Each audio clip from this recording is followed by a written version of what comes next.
अब अगर एक आदमी ने कोई जुर्म किया है और उस जुर्म के ऊपर उसको प्रोसिक्यूट किया जा रहा है या उसके खिलाफ कोई मुकदमा दर्ज है और उस मुकदमे में किसी को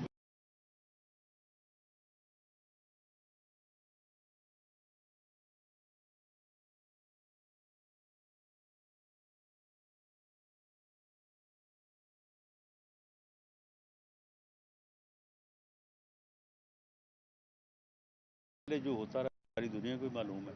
चलिए राव साहब आप आगे।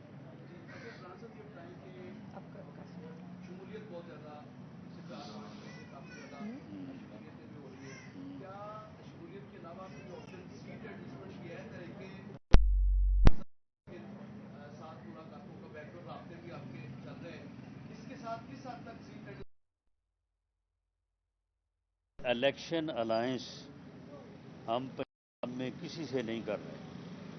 सीट एडजस्टमेंट के लिए हमारे दरवाजे सबके लिए खुले हैं। हर वो सीट जहां पे हम किसी को जितवा सकते हैं या कोई हमें हमारी जीत में मुआवन हो सकता है तो उसके लिए जो है वो हम तैयार हैं। अच्छा राणा साहब बताइएगा, कल आपने एक इंटरव्यू में एक टीवी चैनल पर ये कहा कि